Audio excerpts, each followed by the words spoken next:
Nagulantang ang lahat at ang mas nakakagulantang, kuryenteng-kuryente pala ito. This is Alwin Ignacio, the diva that you love.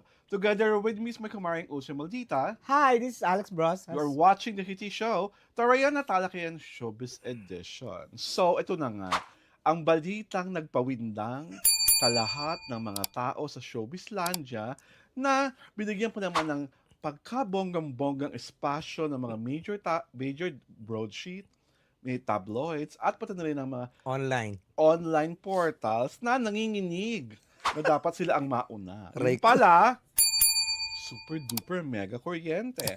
Meron po kasing larawan, di umano, si Catherine Bernardo daw yung babae.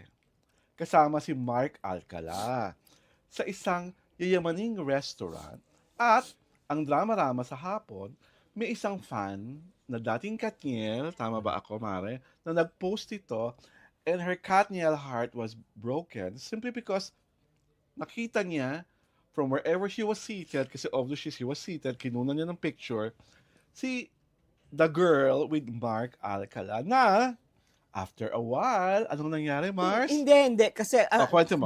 the story is, super excited siya kasi ang feeling niya, naka-move on na yung idol niya. Mhm. Hindi siya nadismaya. She was super excited. Okay. Thank you for Ngayon, correcting me. So, di ba, nakatalikod, di ba, kinunan. Tapos, pinost niya sa kanyang do we name her? Wag na. Wag na, di ba? Basta babae ito. Oo. Parang may asawa na, di ba? Okay. So, excitedly, she posted it. A female fan. Excitedly, she posted it sa sa Facebook account niya.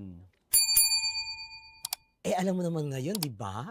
Super ang mga mata, eagle-eyed ang mga netizens. Ay, pick up dito, pick up doon. Hanggang sa umabot na sa sa mga Platforms. newspapers. Sa mga online newspapers, di ba? Ayun, di pinag-ano na. At walang kaano-ano. Walang kagatol-gatol na, ay, si Catherine and Mark Alcala. As in dating. Sighting, gano'n, chuchu. Hindi nga sighting, yung dating. Oo. Ako kasi, very doubtful. I saw it, pero very doubtful ako. Mhm. Kasi unang-una, hindi sila, di ba may chismis nga nagpapasara ng restaurant? Mhm. Bakit hindi sila nagpasara ng restaurant I nun? like to comment on that. Nagpapasal sa restaurant kasi chismis. Yung operative word mo, chismis. So, ibig sabihin, pupunta talaga sila sa restaurant. So, yung chismis na yun, chismis. Ngayon, kunyari, pinatotohanan lang, they really go out. Number 2, the only reason I believed na sila, kasi there was this video from an ex account, na papangalanan ko, named Snapchat, na kita, in slow-mo, pumapasok yung dalawa sa nasabing restaurant. The recent one? Yes. May video. Pagkatapos lumabas nung picture nung female fan, the ex account named Snapchat, pinakitang naunang pumasok si Catherine na tinawag niyang pusa at sumunod pumapasok si Mark. Pero the Catherine there was wearing another dress, hindi parang 'di ba yun, yung off-shoulder, 'di ba yung isa? Pero this time, etong nakunan kasi ng picture, una-una magkaiba yung color. Hindi nga, ang sa akin, yung sa video, kung ano yung suot, di ba, lumabas yung picture si Catherine na naka-brown, na off-shoulder. Sa video, yun ang lumabas. Pero why were they not captured? I cannot answer for them. Okay. Basta sabi ko lang sa video nung nakita ko, nung Snapchat account, pinakitang naunang pumasok si Catherine, di ba may lumabas na solo photo si Catherine na naka-brown? Naka-brown. Nakita mo talaga. Face. Yun yung pumasok. Tapos, maya-maya after... may mali din yung nagkuha. After a Hindi few niya seconds, nakuna na pumapasok si Mark. Tapos, that video came out after the female fan posted. Yung naka-black one si Catherine supposedly. Pero yung nakita sa video, makikita mo sa video, naka-brown. So, hindi ko makasagot kung bakit hindi sila nag-usap. Na, hindi yan si Catherine. Ito yung kay Catherine. Labas na ako doon. Sa akin, ang dating lang doon, whether it's fake news, what it means for me, is that people are really, really excited to see Mark and Catherine together in public. Oo nga. Yun ang dating sa yun sa akin. Kaya may kuryenteng balita, may lumabas na video. And then the Snapchat account, even kasi di ba nung una pinaghihinalaan kapatid ni Mark yung kasama? Nasa abroad. O yun nga, nilabas ng Snapchat na sister niya nasa New York. Tapos Snapchat rin, With another guy. o si Snapchat rin, ang kauna-unahan naglabas ng picture ni Catherine na solo siya. Yung off-shoulder ni Brown. Bigla nang wala si... Pero kasi sa akin, mali yung fan. Kasi excited siya, nilabas niya kaagad. Tapos, mali rin lahat nung naglabas. Kasi hindi na verify. Hindi. Kasi if I were yung nakakuha ng video, dapat kinunan niya yung video na magkasama. Kasi yung narrative niya kulang. Di ba? It doesn't prove anything. Again, sa akin nga, I cannot answer for the Snapchat person. Oo nga. And I don't even want to speculate bakit hindi niya ginawa yung sinasabi mo. Oo, kasi if I were there, ay talagang pasimple kong chuk.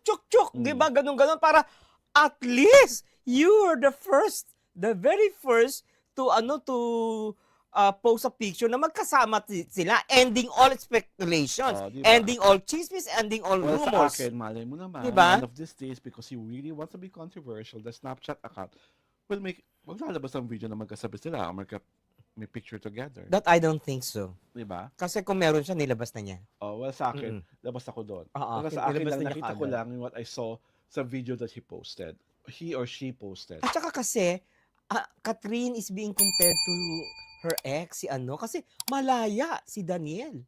Di ba? That's even cheap.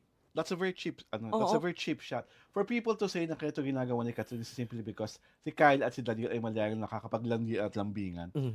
Ang babaw naman at ang cheap naman ang tingin nyo kay Catherine. Eh bakit hindi nga maamin? Lalo siya nagbumukang cheap. Nagiging closet siya. She is entitled to her privacy for crying out loud. So that's cheapness already? My gosh. Kasi hindi niya maamin ang relationship.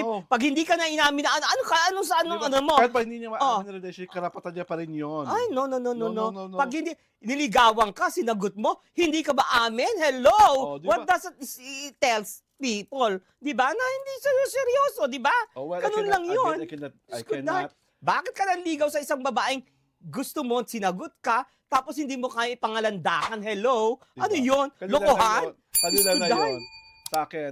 Sa akin lang, whatever Catherine does, that's her business. Sa atin naman lahat, speculation lang at obserbasyon. So, kung ano man ang gusto nilang gawin ni Mark Arcala, gusto nila itong gawing open secret, sacred secret, whatsoever kind of secret, sila na yan. I give it to them.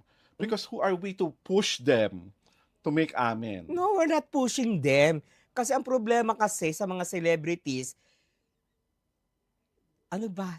lalayo pa ba tayo doon kay sino ba to? Yung starlet na umamin may anak na siya? Di ba? Are we pushing them? No, we're not pushing them. Pero yung chika na may anak na sila, hindi maamin until finally, di ba, she's mastered enough guts na aminin. Di ba? Parang let's just ganun. wait also for that finally for Catherine and Mark. If we can give that to that starlet, why cannot we give it to Catherine? Because it's been if you're just following your argument.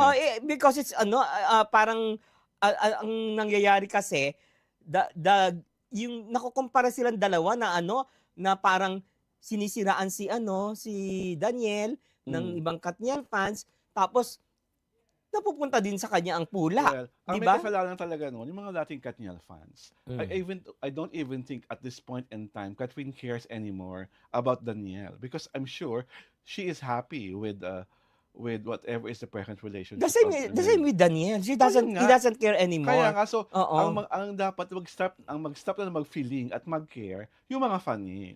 Kasi yung mga funny yung nagpapalala ng kwento eh. Alam mo, you cannot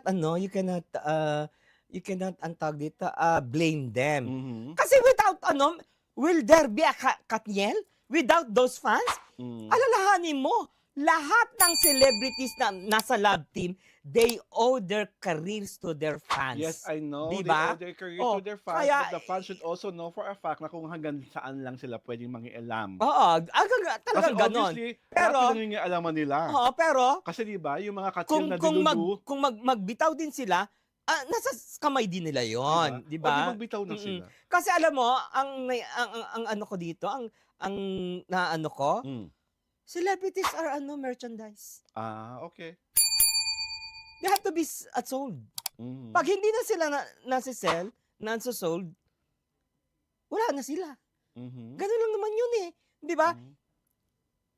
Lahat ng mga love teams, di ba? They were sold as merchandise.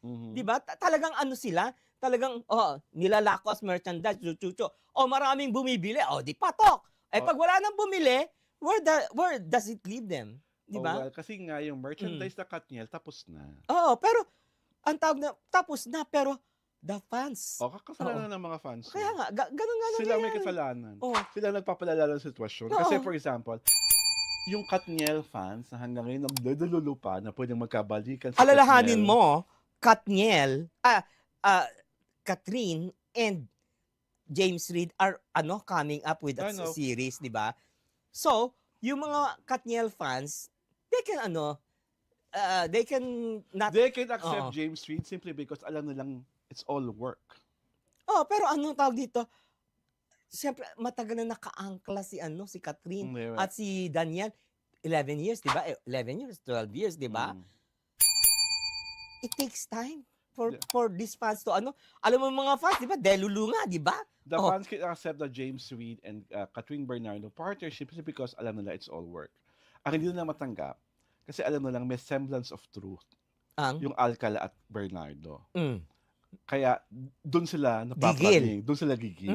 Kaya they will do everything to prove na walang Mark at Catherine. At sabi nga ni Bea Alonso, with regard to this matter, time is indeed the truth teller. Dahil dyan, this is Alwin Ignacio, the diva that you love. Together with Miss May Kamaring Ultra Maldita. Hello, this is Alex Brosas. And you are watching Reality Show, the Rihanna Talakayan Showbiz Edition.